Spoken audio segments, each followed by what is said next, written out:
One big mistake we can make about our orthodoxy is being too loose, too liberal about it. This comes from ignorance. Some Orthodox people think that the Orthodox Church is nothing more than the Russian or Greek equivalent of the Episcopalian Church. With such an idea, of course, one is not going to try very hard to bring anyone into the Orthodox faith.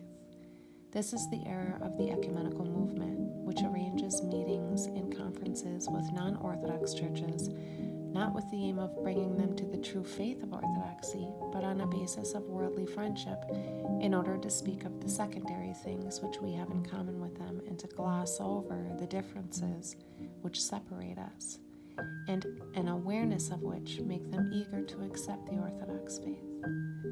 This is not to say that all meetings between Orthodox and non-Orthodox Christians, even on an official level, are wrong, but only that as ordinarily practiced, these meetings are not an Orthodox witness to the non-Orthodox, as they should be.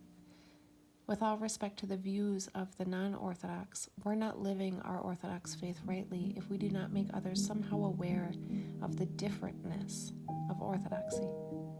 This does not need to mean arguments and polemics about aspects of the faith, although these might arise after others have become interested in Orthodoxy.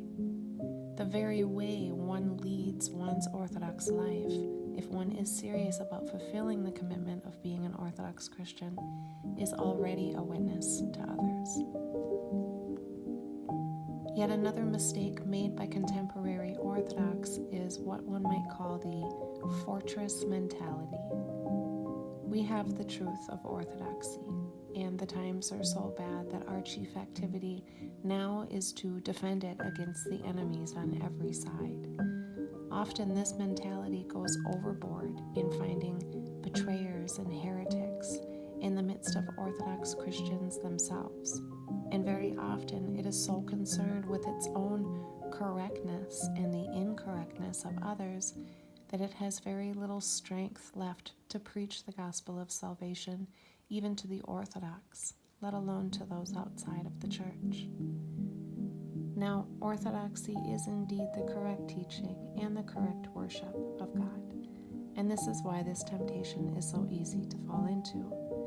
But we must remember that Christ himself was constantly accused of being incorrect by the chief priests and Pharisees of his time, and we have to remember that correctness in itself is nothing, and can even cause us to lose our soul if we do not have, first of all, something much more fundamental and deep, the one needful thing for our salvation. This one thing might be called living faith, and it is inseparable from something which is all too lacking in the church today, evangelical fervor. If we have found the true faith after our own often arduous search, we cannot help but want others to share it.